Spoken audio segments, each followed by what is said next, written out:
Hello, my name is Noel Greene, and good evening, and welcome to the RCB Sports Show. Joining me today are RCB Sports regulars Nicholas Rynne and Jim Conlan. On this evening's show, we preview the 2020 Clare Club Hurling and Camogie Championships. Joining the panel tonight for this discussion are our special guests Trish O Grady and J.R. Loughlin. If you want to contact the show, you can leave any comments or opinions here on our Facebook page, RCB Sport, or at our Twitter account at RCB Sport. You can listen to us on 92.5 and 94.8 FM in West Clare and online at www.rcb.ie. You can also listen on the TuneIn app on your phone, tablet or laptop and catch up with the RCB Sports Show YouTube channel. I'd like to welcome our special guests, J.R. Loughlin and Trish O Grady. You're both very welcome. J.R., if I start with yourself, I've just been watching the Wexford Championship match there. We just got a taste with it on the television. I don't know if anyone's catched it. But now that next week our own championships are starting, how much are you looking forward to the senior championship starting up? I definitely looking forward to it, Noel, because I suppose a couple of weeks back we wouldn't have thought it was going to happen with the COVID-19 and that. So, we welcome it, and at the same time, it's probably going to be somewhat different to other years because teams wouldn't have had the same preparation and that, and the format is going to be different. So, it's going to be interesting. There's probably an opportunity for a surprise this year because a lot of teams would be coming back and they definitely wouldn't have had the match games or the Clare Cup matches and that, and they all, they decide the team you're going to line out. So between that and from what I hear, a lot of clubs seem to have picked up a couple of injuries along the way as well. So it's going to be interesting, but we're looking forward to it, under the present circumstances. Yeah, do you think also, you mentioned the club players getting injured and stuff like that. I think that March everything just stopped at county and club. They'll be back a couple of weeks now training on their own, obviously training as a group. Do you think that other clubs might be able to manage it better than others? Yeah, well, look, I know most lads had their own program and they were doing that. That would have been more in the kind of the gym side of it and the physical side of it. But when you go back onto the field, we're all starting from the same date.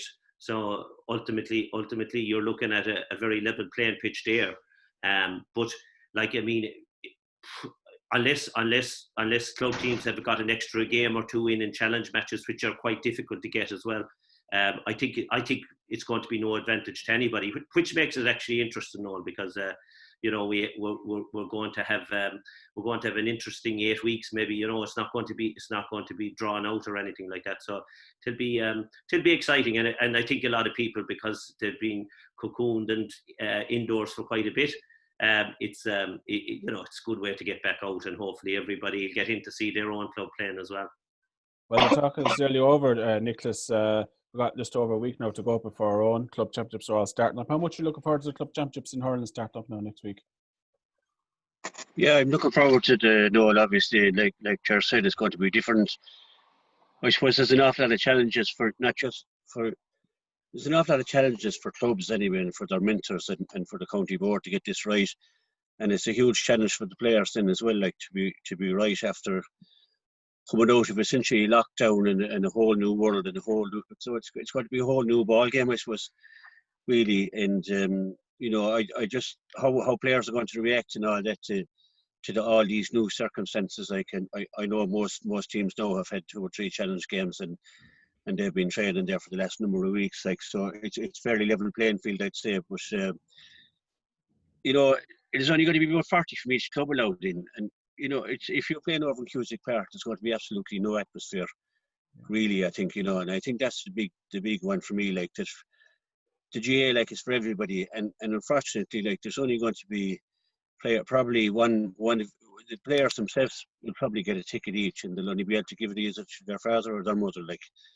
And it's a pity that's the way it's going to be. But I suppose that's outside the control of the GA, of course. But I think the government should have gone a little bit further and let 500 people in, and the GA are looking for that today. But I think Cusack Park, especially, and even down in 6 Mile Bridge or wherever the games are going to be played, it's going to be a strange atmosphere, and it'll be strange walking in with just a handful of people. And for the players, that'll be very strange.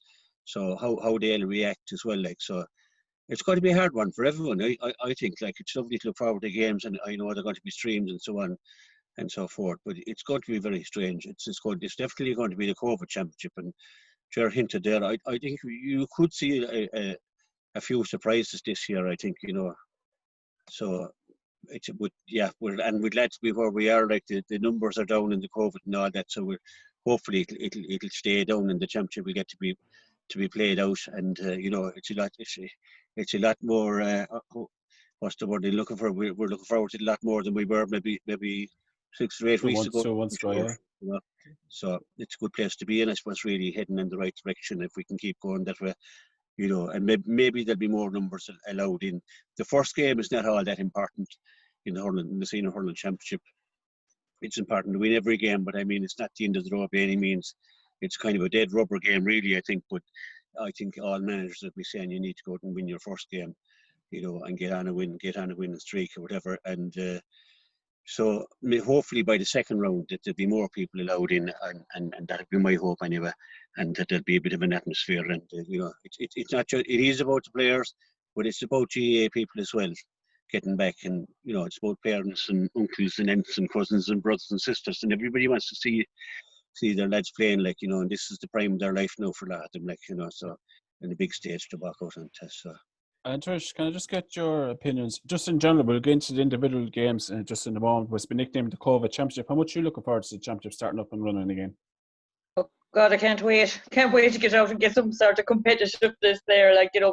From a camogie point of view, I've been at a few challenge matches. I think everybody's kind of just trying to get matches under their belt, but I know Sparrow, alluded to there earlier, to a degree, form has gone out the window. Nobody knows what form is really, you've no Clare Cup to look back on, then you look players that are teams that will turn up for championship, that prepare for championship. The preparations have been very limited, so, I know the first game is a dead rubber, it's but I think a lot of teams and a lot of managements will be kind of targeting their first game to see what form their team are in, because in challenge games they'll be trying different permutations. Some of the established teams won't kind of know where they are, but there'll be a few teams there that that will be players fighting for positions, and they'll be trying probably different permutations as well.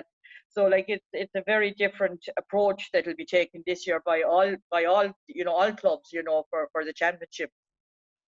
Yeah, Jim, just get your views. We've had everybody else's. Just your views on the championship starting up again. I'm sure like a kid at Christmas with all the games still going to be happening, aren't you? Yeah, it's going to be a busy time for sure, Noel. It's going to be a busy time for us reporters and people in the media industry as well. But I suppose the big thing that's going to be critical about this sort of championship is how the influence, the strain is going to be on the dual clubs. We have an awful lot of dual clubs here, an awful lot of crossover players. I'm looking at some clubs there like Aero, possibly with 10 or 11 dual players, Ballier with an awful lot of dual players with Clondigad. You have the likes of Cracklow, so many dual players as well. The rigorous schedule and the demands is going to be on dual players. Obviously, the dual clubs you would think would be the ones that are more prone to injury due to the demands. I mean, some of those boys, if they get one training session with their club after a week in terms of heading to the game, they'll be lucky, because the demands, they're being pulled left, right and centre for both codes, and it probably is favour towards the teams that probably aren't sort of dual. You look at some of those clubs like 6 Mile Bridge, who probably wouldn't have many dual players, Crusheen, Clonlara, that don't really have much dual players. So it'd be interesting to see how the dual clubs get on as the championship gets further along, because you imagine if they're going well, one code will probably might tend to, players will fall into the side whichever the code that is going progressive. So that's the thing I'm looking at. Ina Kilmona, loads of dual players as well within a time, and so it depends. Like if you have your players for 2 nights a week and you can get 2 sessions into them and you're strictly hurling focused, obviously it's going to lend more to a club. While if you're only getting your players once a week and you're trying to juggle that and trying to get games, and it's going to be rigorous. So it's going to be interesting to see how the dual clubs cope with it. That's my opinion on it. Okay, we're just moving on to the Clare Senior Hurling Championship draw that was done there a couple of weeks ago. The first game on my list here, Jim, is Conlan's Mills versus Bradford. So just give us a few thoughts on that game. Do you think of it?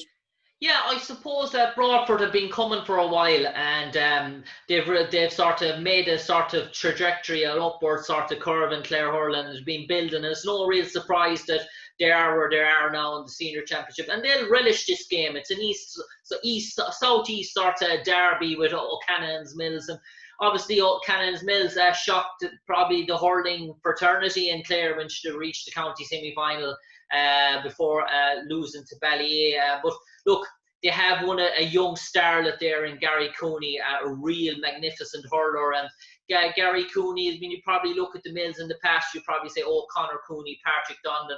But it's now this team is sort of really built around Gary Cooney. And to have a real ace sort of forward and that's able to kick, that is able to shoot maybe 10 points in total from a game, and probably 5 or 6 frees as well. So he's going to be a very difficult matchup for Broadford. Broadford will relish this. They'll see this as very much a 50-50 game.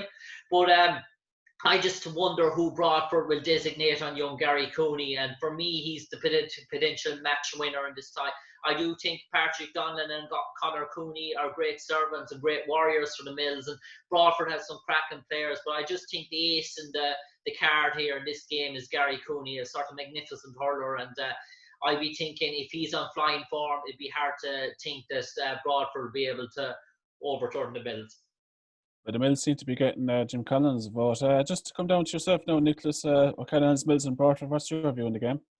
Yeah, a lot of pressure there on the Mr. Cooney, but He'll relish it.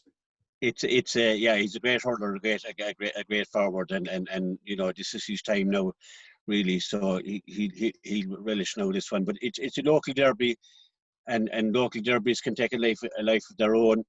I would say the Mills would have a slight advantage that they have been playing senior hurling. It's a big step up from intermediate. It's always a big step set up from intermediate. It's a different pace, and when you're in there in your first year, you're up senior. It can be really challenging to get up to that pace at senior level. And you know, they were great intermediate champions last year, and they have some fine hurlers, Broadford.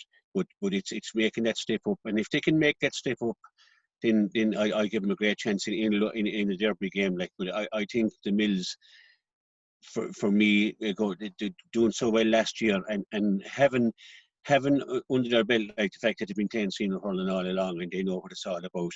You know, it is a different level. Senior hurling is a different level from intermediate. So I just give the Mills the slight of nods there on that one. The Mills seem to have 2 votes there now. Jar, what do you make of the game? Yeah, look, I think it's a local derby. There'll be great interest in this particular game. You know, I saw Broadford playing a couple of times last year. I haven't seen the Mills playing over the last couple of seasons, so I can't really comment on them. But I would think if Broadford have prepared as well as they've prepared over the last 2 years, they were beaten by Fecal 2 years ago. They beat Dora Bearfield last year. And they look to me like a team that could go on. And I would feel like, again, if they have come another 5-10%, and the Mills, I'm not sure. I understand Donald Cooney is involved in them this year, which he'll bring a bit of spice to the thing, and they'll be up for the game. I would think Broadford will be up for the game. Going on what I saw last year, you know, if Broadford play with the same heart and determination and are up that 5 or 10% on their touch and striking and that, I'd give Broadford the nod on that one. That's a vote for Broadford. Trish, who gets your vote? I'm leaning towards Sparrows now. I'm a bit biased in that 2 of my nephews will be playing with Broadford, so I'll have to start giving them the nod in that respect. But I do think that I would have seen a bit of Broadford like through the last 2 championships, albeit that the 2 boys were playing, my 2 nephews. But and I would have been involved with Newmarket last year, with the senior hurling team in Newmarket, and we played the Mills. I'm slightly giving the nod to Broadford on it, based on I think it'll be played in the Bridge or in Cusick Park, the matches. And I think I think the Crawford will be will capable of stepping up into senior. I know that there's a difference between senior and intermediate, but I think they're a seasoned intermediate team that just failed over the last couple of years to get over the line. They were contesting semi-finals and finals and been beaten by very good teams. They're young enough, and they have, in every line, they seem to have leaders, and the added spice to that, the fact that it's kind of two neighbouring parishes, there won't be any. It could come down to a free taking or a discipline. I think, given it a derby, I said there'll be added spice, and whoever. Always is, sure. No harm. Yeah, so I think I keep broad with the nod now, notwithstanding the bias that I would have with the two boys playing, but no, I would genuinely think that they might have enough in them to get over the Mills in the first game. That's fair enough. And now we move on to the next game in our list. Clonlara versus Newmarket and Fergus, two very good teams. And how would you see this one going, Nicholas? I suppose on paper you'd say Clonlara all day, but Clonlara don't always play to the paper, I suppose, if you like. But I think Clonlara would be too strong for the market. But it's like this with this championship. You don't know how lads are prepared and how well prepared either team will be. The market have been thereabouts too for a while. But I they're in a bit of transition as well, I think, maybe. And I think Clonlara are the more seasoned team here, and I think they have the firepower, and they certainly have the big names. If they can get it right on the day, they're a match Clonlara would take anyone, really. But if they can get it right on the day, it's what kind of a team turns up. But definitely I would go with Clonlara on this one. Yeah, I suppose, to be fair, Jared, it's very hard to predict because a lot of people haven't seen him in the flesh. We haven't seen any hurling, other than challenge games. So it's very hard to predict, but we'll try our best as best we can. Who do you think will come out on top in Clonlara against Newmarket and Fergus? Yeah, well, I think I saw Clonlara playing last year. They played Cratloe and looked very good for 45, 50 minutes in that game. And then just seemed to lose their way for 10 or 15 minutes, and then Cratloe back into the game and went on to lose the game. That disappointed me, and I suppose Cratloe Clonlara over the last couple of years have a tendency to do that. But look, I agree with Nicholas. On paper, when you read through the Clonlara setup, you'd say on a given day they should be real contenders for the championship. But they've got the finals, they've got the semi-finals. They've won one in whatever 10 or 11 years now, I'd say. But there's no doubt about it. Potentially they should be in a semi-final final most years with that present setup they have, and they have a few very good young fellas coming through as well. Whereas Newmarket probably have lost one or two or three or four, maybe at this stage. I always used to love to, for the last 7 or 8 years, go to watch the likes of the Barretts playing for Newmarket. They brought a bit of steel to the setup, and that's needed in most clubs. And they're a loss. David Barrett, I don't think played. He got a bad injury there against Kilmaley there 2 years back, and the likes of him was a big loss. So I give my vote to Clonlara on this one, but with the proviso that they need to turn up. They need to turn up. Will they turn up, Jim?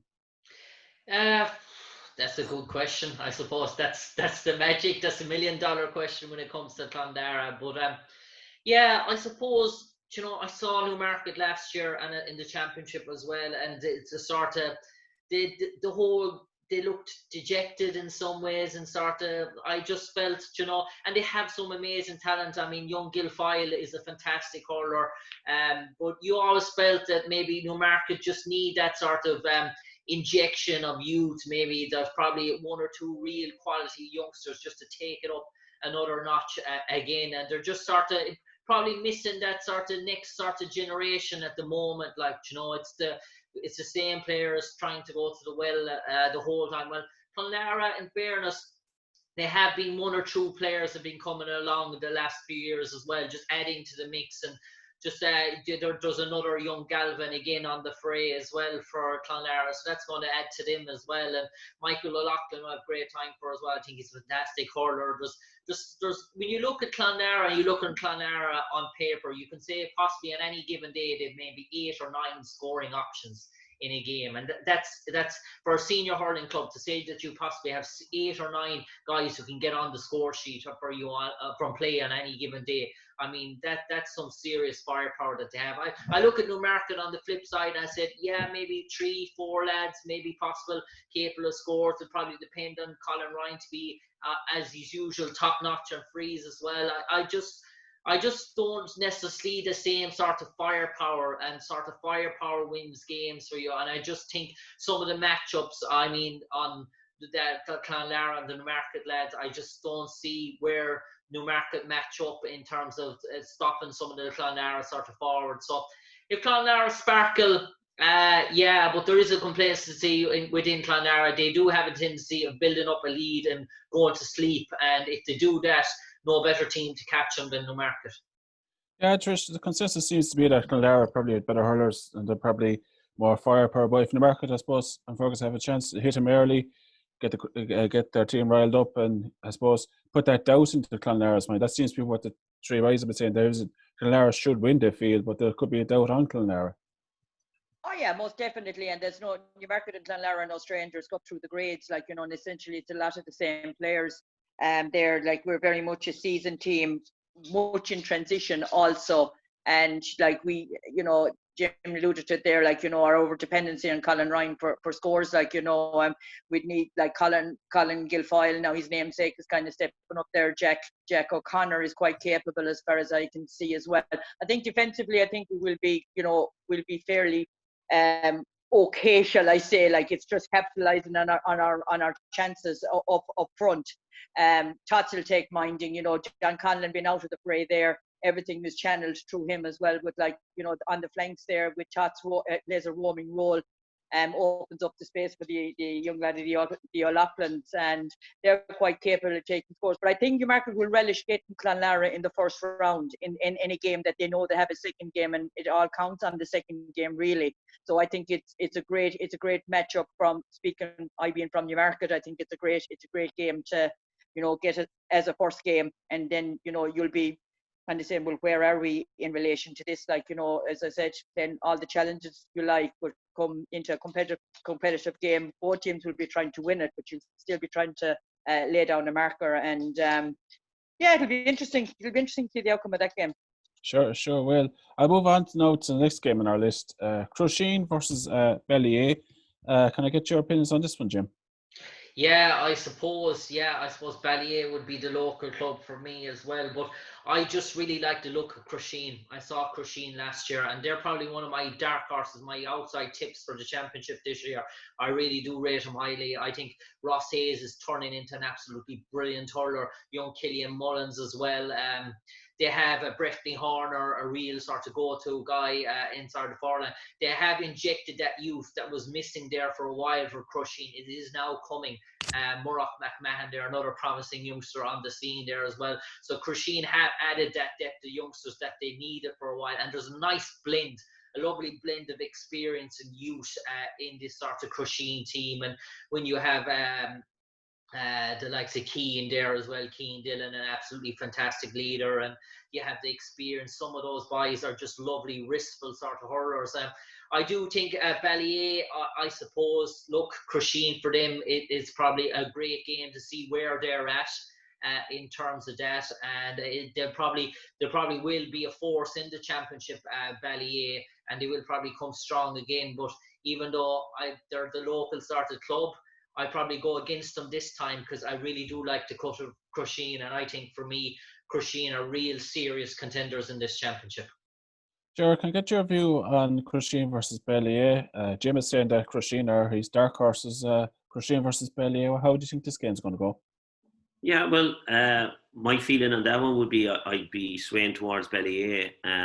Now, Jim seems to know quite a bit about Crusheen in that I saw him there out in Rosslevin there playing Clare Castle there 2 years ago, and they hadn't those young lads involved. So I'm coming from that, and I was thinking along the lines maybe that they were gone over the top.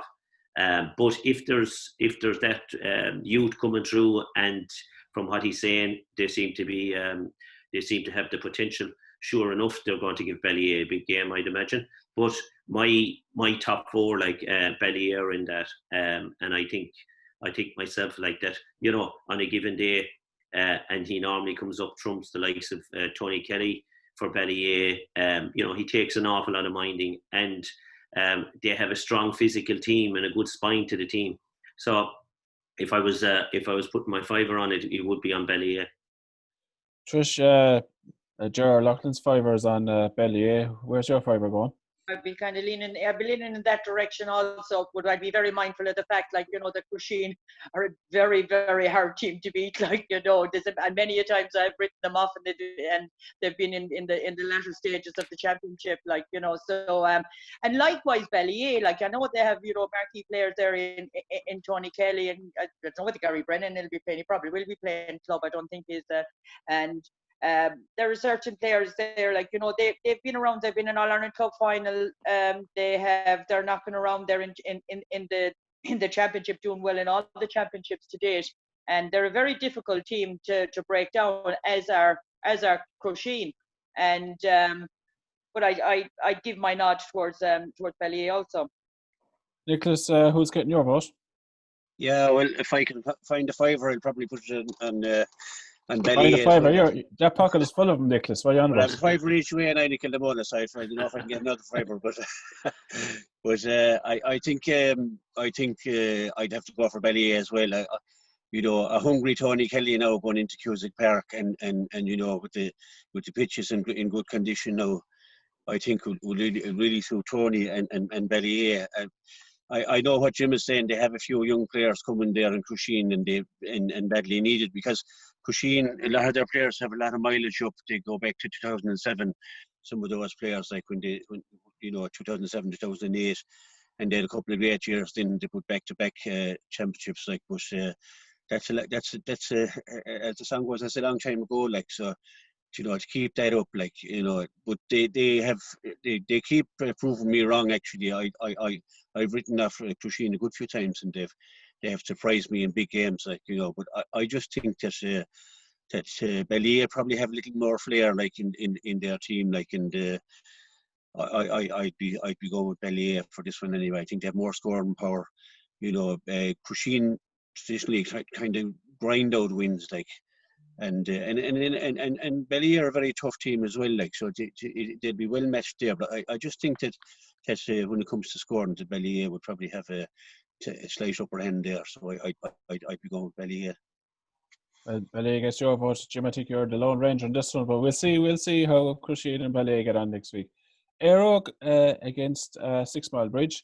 I'll come to you now, Ger. 6 Mile Bridge, of course, county champions. How do you think this one's going to go? But funny enough, I saw him playing last year in that game last year in the park, and I was very, very impressed when Aerogue settled into the game. They kind of looked on for the first 15 or 20 minutes and didn't realise that they could give the Bridge a game, and they certainly did that. You know, they leaked badly defensively at times last year against 6 Mile Bridge, but if you were looking on it, you'd say, well, again, if they're well organised, Aerogue, if they have prepared as well as anybody else, and as Jim said earlier, if they're a Jude club, if there's not too much crossover there on that side of it, I definitely give Aerogue a good chance of upstaging a result here, because they struck me last year as a team that are on the up. Now, the other side of that is if 6 Mile Bridge come and play to their potential and Aerogue drop 5 or 10%, well, then you're going to say the Bridge to win handy. But on what I saw last year, I just thought to give them bags of it. And if they can still, every year is different, of course, in championship. You know, you could have a team that you'd say, well, they're going to come next year, and you'll see it, and nothing happens. And Aerogue fall into that category. But 6 Mile Bridge probably have the experience, and they have the panel.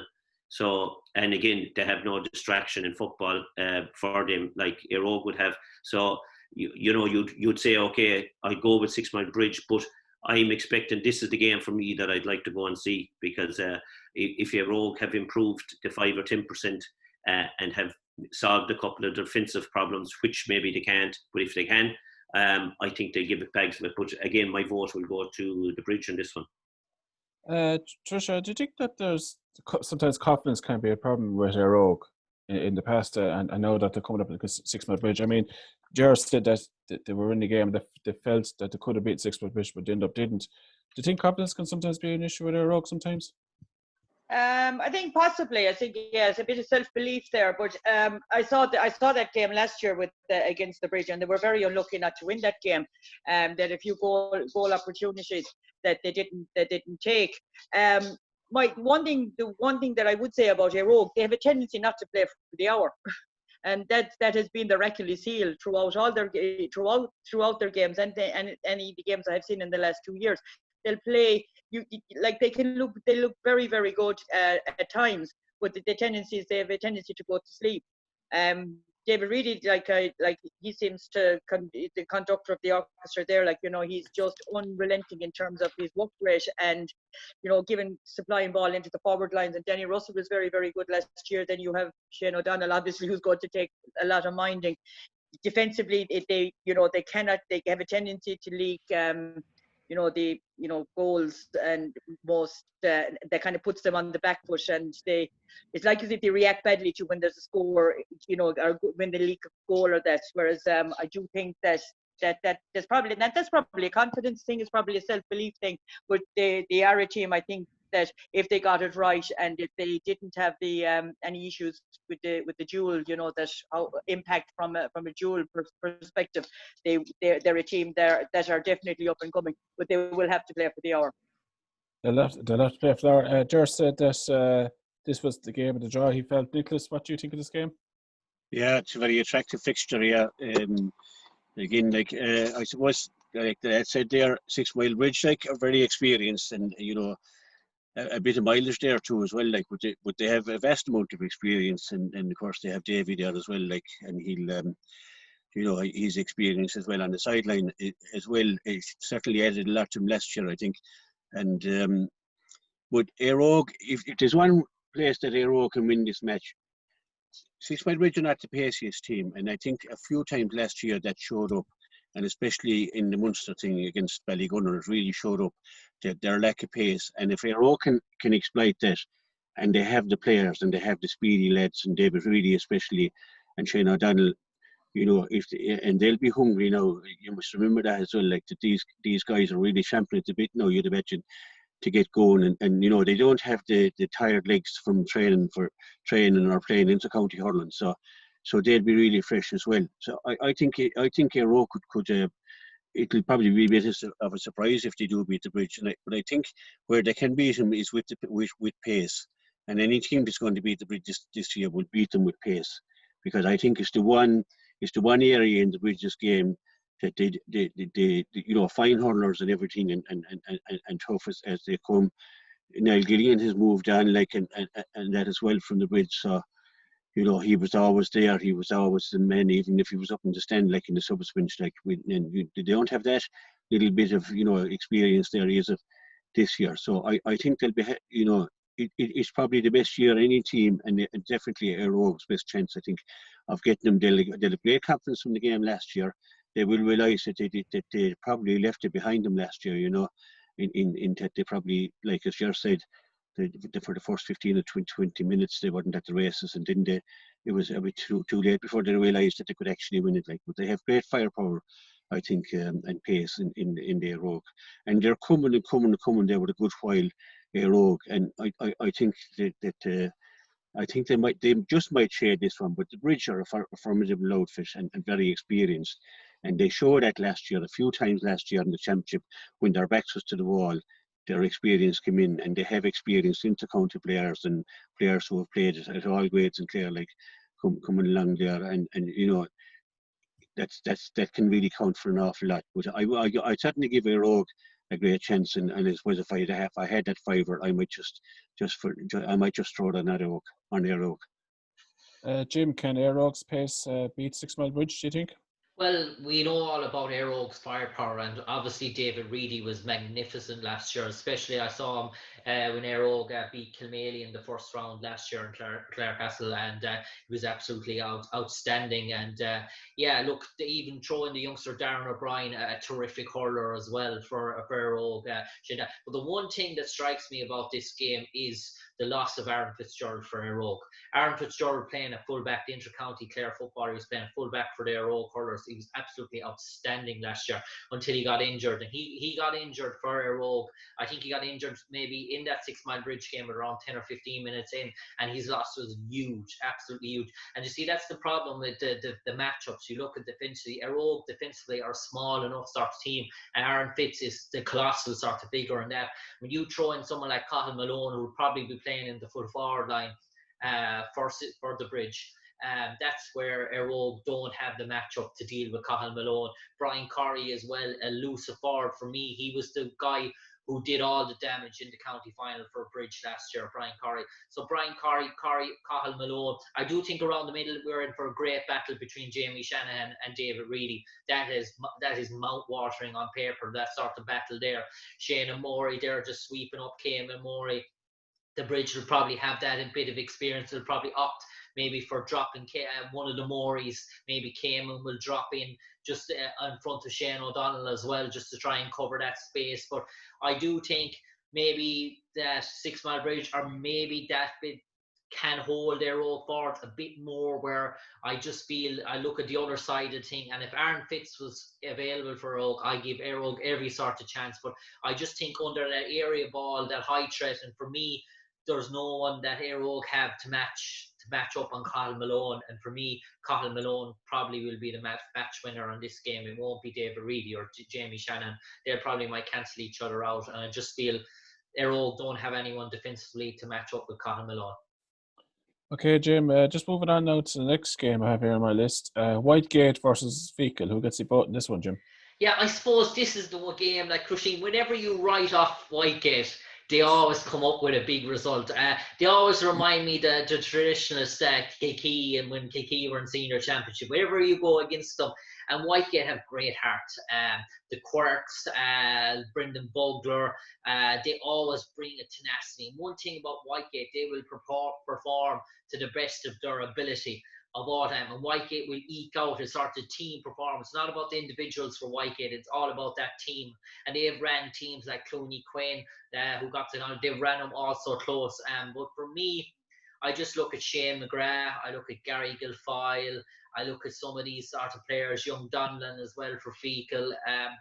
Yeah, look, Shane McGrath is probably one of the best club players in Clare. When he gets going, he's a tasty operator. And when Feakle got their run to the Munster Intermediate Championship, he was absolutely magnificent. So I just look at this and I just say to myself, Whitegate will bring heart and warrior, and that they bring it into a battle.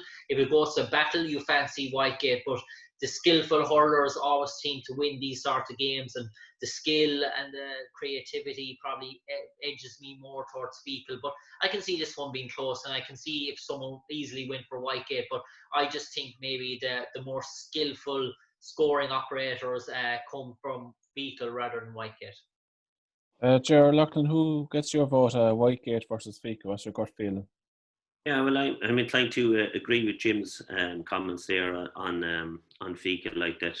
You know, they probably are the classier team, but you know, you'd have to come into Whitegate every year. They're the one team that most clubs look at and say, well, they'll be lucky to stay up, but they always stay up. And you know, they had ran, I think it was Cracknell last year. They ran them to there was a huge scoring in the first round of the championship, and we're unlucky. I think there wasn't much in it, but Whitegate obviously have great heart, and you know, they're a proud club and they want to stay a senior.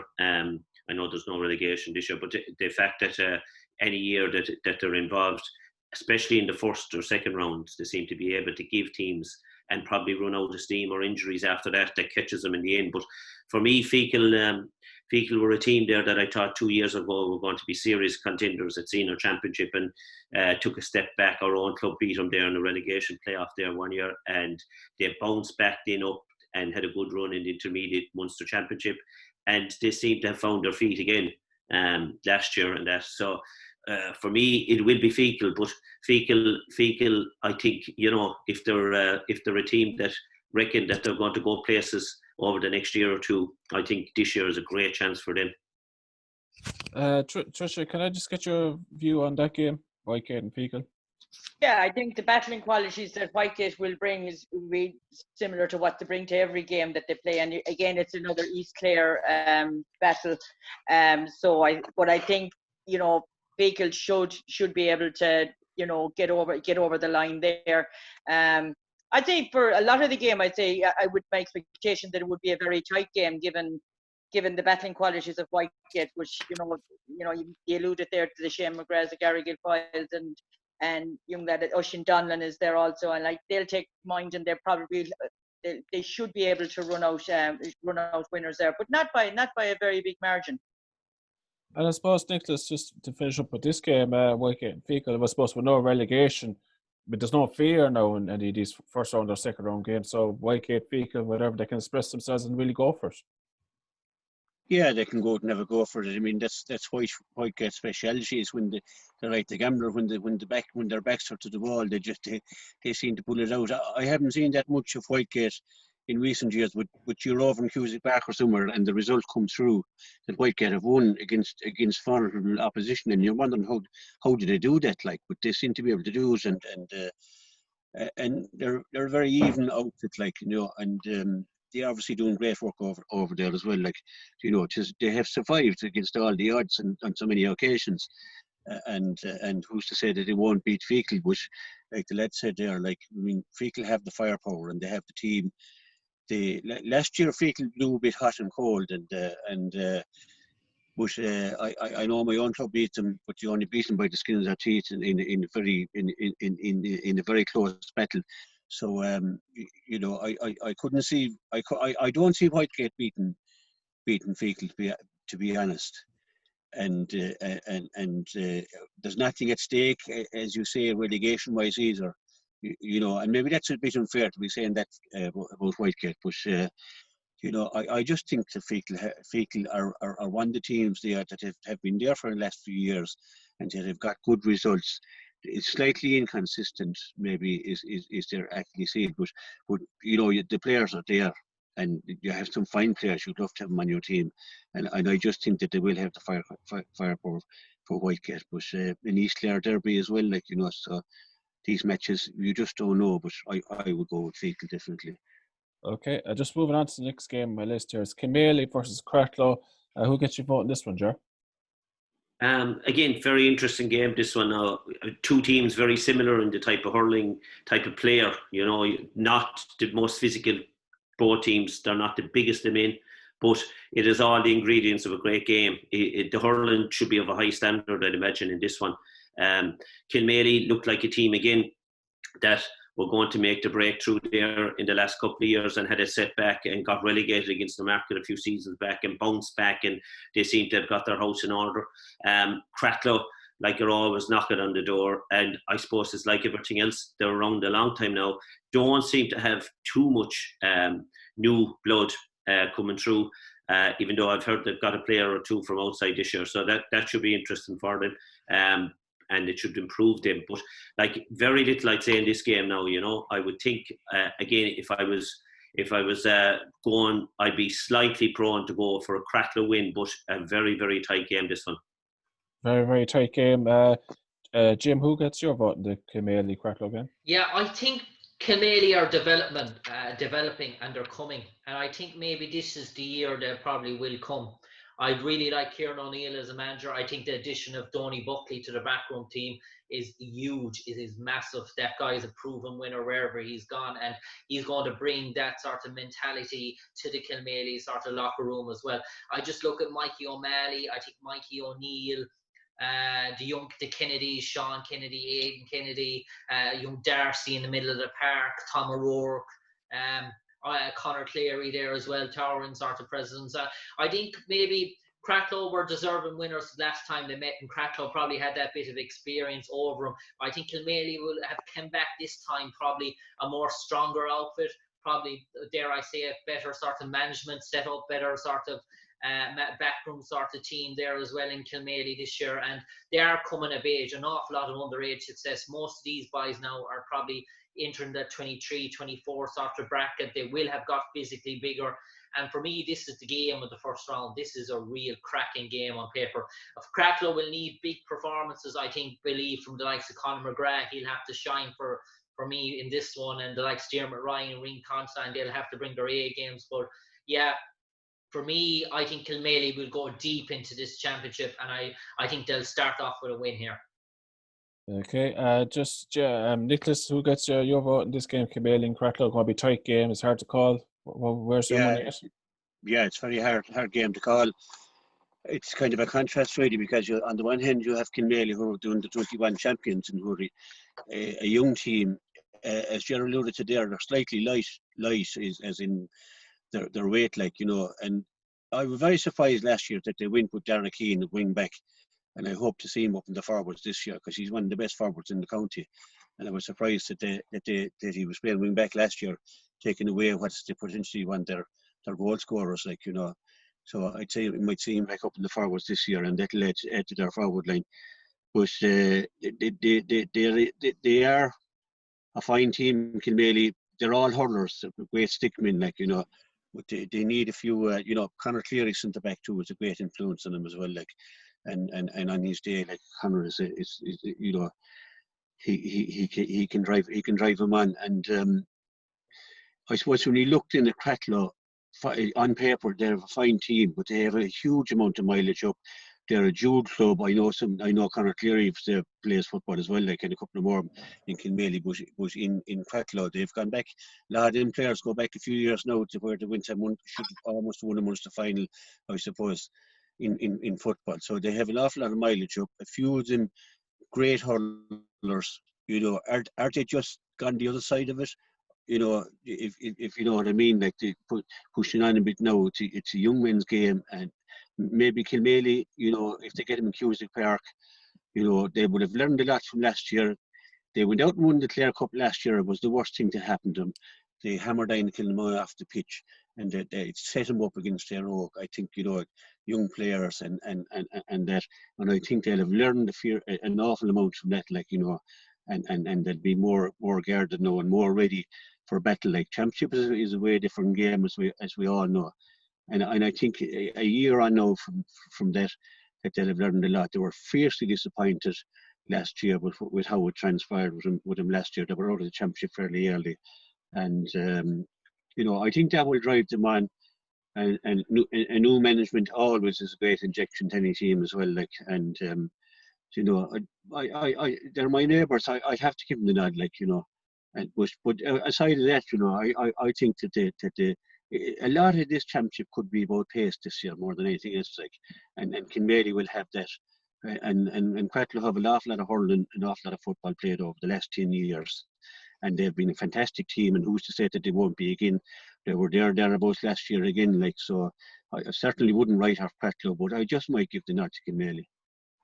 Kilmaley gets Nicholas's bet. Trish, who's getting your money? Kilmaley, I think also, I think there'll be a huge talent pool there. I think they really, Nicholas alluded to it there. I think my preference would be to see Darragh Keane up in the forwards. I think not only his ability to take scores, but I think as a link man, also a ball winner and link man with the players that they have around them. I think the fact that it's going to be real summer hurling, hard ground, top of the ground stuff, I think it's going to suit them. Likewise with Cracklow, they play a very similar type game, you know, through the lines at times. That might change with Kilmaley with the new management team, I'm not too sure. But they're one of my championship contenders. That, like, you know, I think they're a team that will explode onto the scene at some stage, because I do think they have a huge talent pool. Cracklow, when Cracklow play well, they play very, very well, but they can be woeful at times, like, you know. And I'm just thinking with they being a dual club, and also with Miles on the clock. But having said that, Miles at times can be great, because it lends a huge amount of experience to a team. But my nod would go to Kilmaley. Okay, Kilmaley gets your votes. Now, I know I might be tight in time here, so I'm trying to get as many games in as I can. Just briefly, so the last two, Ina Kilnamona and Clooney Quinn, and Clare Castle and Wolf Tones. Who get your vote in them two games, Nicholas? Ina Kilnamona and I thought, sorry, can you give us a reason why? You can't just say they're my team. You have to give us a bit of a reason, more of a reason than that. No, realistically, I think I obviously I'm in Kilnamona, I'm born in Kilnamona, but I think Clooney Quinn a few years ago were a great side. They're missing Peter Duggan big time, but they're still a good side, and it's good, and they're very hard to beat. But I think if Ina Kilnamona got to the semi-final last year, and they will have earned a lot, they have a few, David Fitzgerald, they have the McCarthy's, they have, and a lot of lads to play on the range up along. I think it might give them a bit of an advantage in this one. And Fergal Hegarty, is a wily man like over a team. Clooney Quinn was there a few years ago. They came within the hair's breadth to win the county final. So where are they at now? And it's hard to see. It's hard to know where they're at. I think Peter Duggan is a huge psychologically as well as everything else, and very hard to replace him. But Clooney Quinn are a very hard team to beat, and they're a fine outfit. There won't be much in it, and I just will go with Ina Kilnamona myself, and maybe I'm biased, of course, but there won't be that much in it. And one word, who do you think is going to win between Clare Castle and Wolf Tones? Yeah, this is going to be a fairly even battle as well. Both like Clare Castle are building now for a long time. Clare Castle were, in Jersey, they were unbeatable, they were the top team in Clare in Munster, and they had. It's very hard to keep that going. So I think there, over the last number of years, they're rebuilding. They've hung in there maybe once or twice in relegation, but they showed the club that they did hang in there now, and they're starting to build again. And maybe Wolf Tones are a bit in the same situation as well. But I think Clare Castle are coming again. They have good underage structure there. They've been winners underage in recent times as well, and those lads have started to filter through now as well. So I would go with Clare Castle on that one, I think. George, just your vote, I suppose, briefly, because I know we're trying to get more games in, and we still got the Camogie. We're trying to get in as much as we can. I like Kilmore and Clooney Quinn and Clare Castle and Wolf Tones. Who's getting your votes in the two games? Okay, the Ina Kilnamona Clooney Quinn game. I would think I'd give my nod there to that one to Ina Kilnamona. They're championship contenders. They definitely. I know from talking to Hego last year after the defeat, they felt like that there was periods in that game that that they give away soft scores or conceded soft scores, and small few ifs and buts and maybes on it. But for me, they seem to have the panel Ina Kilnamona. So Clooney Quinn, as Nicholas says there, Peter Duggan will be a massive loss to them. I've seen him winning matches there for them. But it might come down to the last 15 minutes in that game, funny enough, and Ina Kilnamona should push on, but it could come down to the last 15 minutes there and that. The Clare Castle Wolf Tones game, I'd agree again with what Nicholas said. It's a 50-50 call. Both clubs have been in the doldrums and trying to rebuild and freshen things up and try and get to a stage where they're competitive again at senior level and that. So Clare Castle, I know from been living in and listening in, they're trying very hard to get things right, and they're working very hard. And I know over the last couple of years we've been in relegation playoffs and that, but I think at some stage you have to blood teams, and we probably have got over the hump now, and we have to now push on and move towards are very similar. I do know from both camps there's a couple of injuries because I'm close to the scene and I know what's happening there. So I know there's a couple of serious injuries. So, but in saying that, very competitive, and as we alluded to earlier on, the first game isn't the be-all and end-all of it either. So I'd be looking for progress in that there's a genuine effort from both clubs. And look, it's a toss of a kind. Obviously, I'd go with Clare Castle just by a point or two. Tricia, who gets your vote? Those two games, Ina Kilnamona and Clooney Quinn, and Clare Castle and the Wolf Tones. Yeah, mine Ina Kilnamona for in the first game against Clooney, all for the same reasons that I think that Peter Duggan has been pivotal to Clooney's, a lot of Clooney's successes. Not that by any means are they a one-man show, but I would expect on Kilmona that, you know, under Egerty and that they've been progressing every year and have been, and probably very disappointed last year. I saw a few of their games. They're a fine team, and it's like, you know, they're losing by very narrow margins, and you know, they're a very versatile team. Like, you know, and also the fact that ground is hard, and you know, you're playing in 1 area or maybe 2 months earlier than what you've been playing is going to be conducive to the style of hurling that Annie Kilmona play. I'm a bit in the dark in relation to Clarecastle and Wolf Tones. Wouldn't have seen too much of them. I'd say it is. I'd probably lean towards Clarecastle, but I couldn't back it up as to why. That's fair enough. Now we'll probably fly through we'll go through the Clare Intermediate Hurling draw, because I want to get to both intermediate and the Senior Camogie Championship. Numbercon and Fergus versus Corofin. One word, Jim. Go with the first team here, I suppose. Corofin. Rynne versus Clonlara. Nicholas. Rynne and Clonlara. Rynne versus Clonlara, who in the intermediate championship. Intermediate is very hard to call, but I think probably Clonlara have a very good second team as well. I know they have a lot of young players coming up who mightn't be on the senior team yet, and I know they had a great minor team a couple of years ago, and I think they'll have a good second team, and I just give them the nod there on that. Baldyke versus Carolina, Ger. Yeah, 2 clubs, like, you know, that have gone down the pecking order, have lost a lot of players, I suppose, over the last couple of years, and are probably struggling now at this stage. You know, again, it would be a toss of a kind there. I'd be leaning towards Killanena, but for no great reason, because I haven't actually seen any of the 2 teams playing in quite a while. Spitzer Bryans versus St. Joseph Stuart Bearfield. Trish, who do you think will come out on top of that one? I got the easy one. just the way the fixtures fell. Yeah, I would probably. As I was with the Bryans playing last year against Broadford in the intermediate, and they gave them tons of it on the day. You know, Broadford had to had to give it their all in the end actually to win it. St. Joseph's, yeah, I'd probably lean towards St. Joseph's. I think they'd have a younger profile there that it might. I'd give them the nod. Tulla versus Scariff, Jim. Another easy one here. He's Clare Derby here. Oof. Look, Tulla will be disappointed. Such a club with huge tradition to be down the intermediate ranks. Scariff, young Rogers, an absolutely terrific hurler. Young versus old. Go with young. Scariff. Shock. Okay. Shock here. Shock here.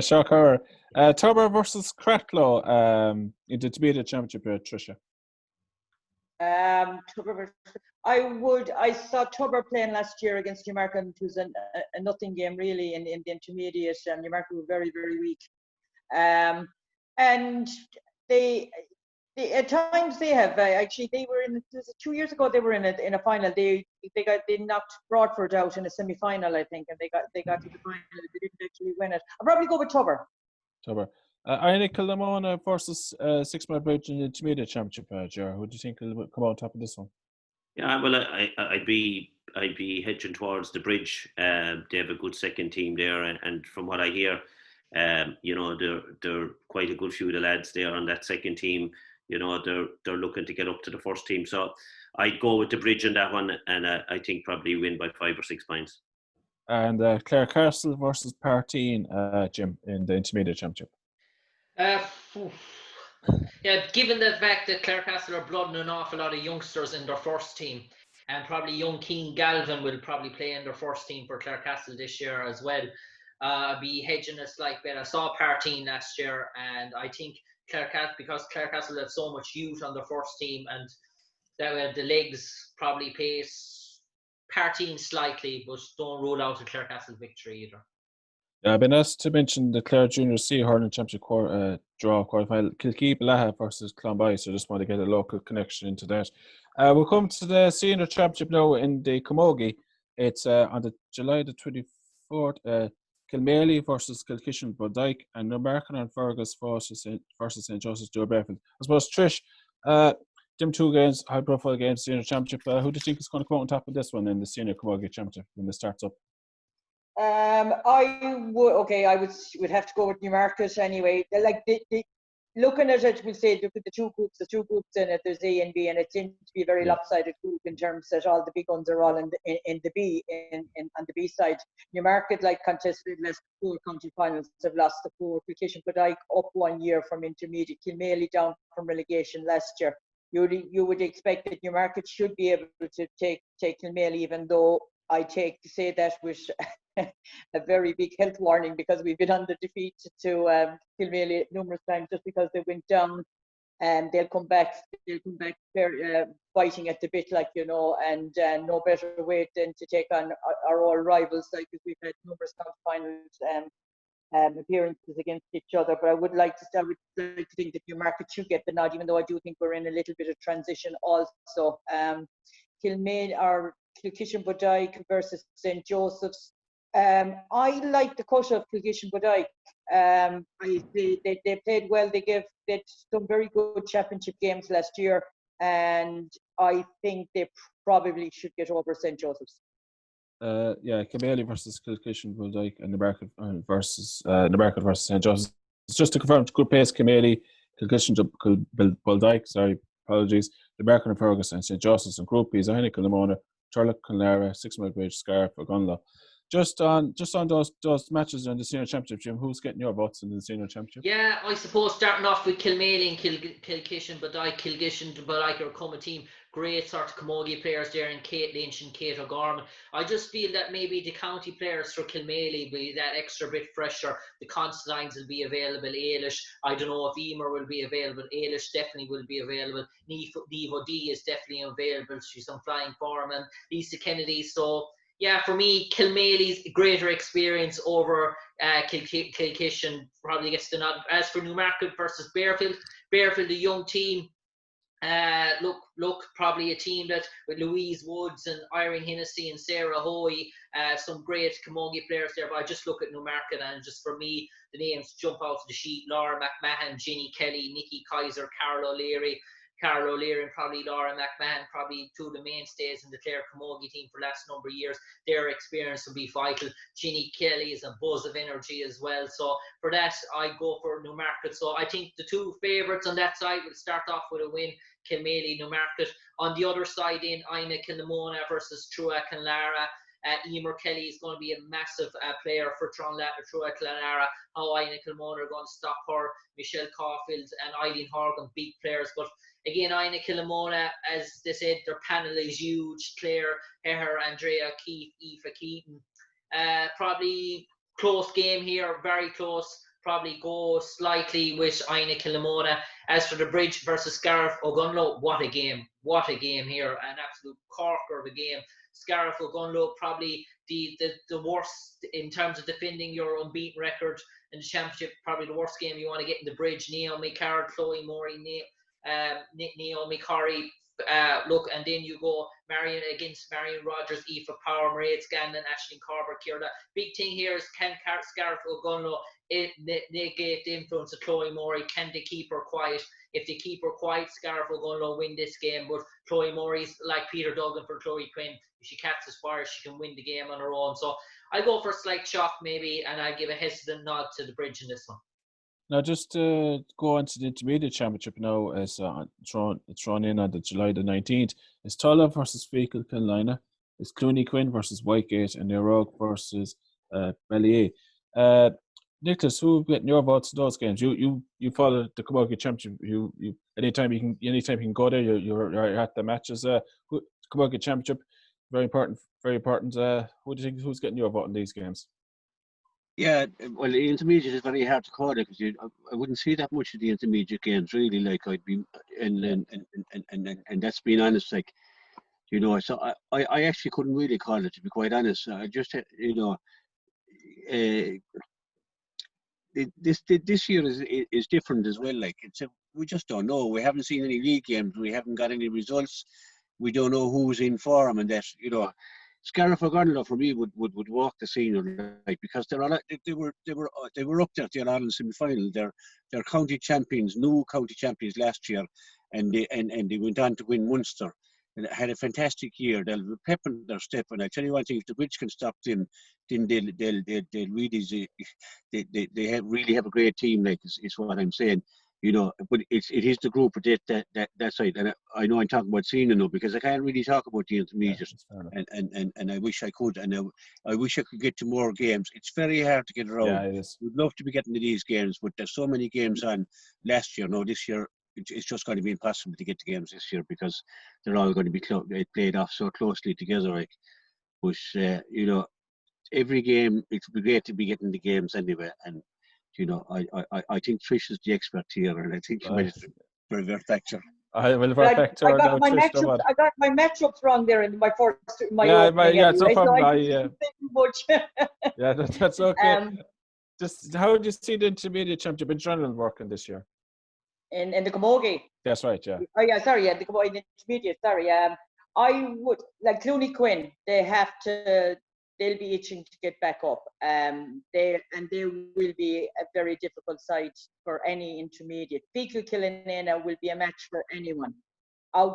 And that really is, they're the top two teams to me that will be contesting the final if they don't meet previous to that in it. I think they're capable of beating any other team in it. There'll be some nice matchup games in it, but I think if they come the final, if they haven't met in the semis in a semi-final, I would think it would be a Clooney Quinn Fecal Killanena final. Fecal Killanena are an East Clare team, and like I have a great raw for East Clare hurling because there's nothing else over there. They concentrate solely on hurling. Hurling stroke Camogie, and I think Fecal Killanena have been very unlucky not to be up senior yet. Over the past couple of years, they got St. Joseph's have beaten them. They got caught another year as well. I can't remember who was in it, but it won't be an easy one for Clooney Quinn, and I do expect them because I do think they've a young group. They're doing a lot of work over the last couple of years coming through the underage, and a few of them now are coming of age that probably will enhance their the balance of their team.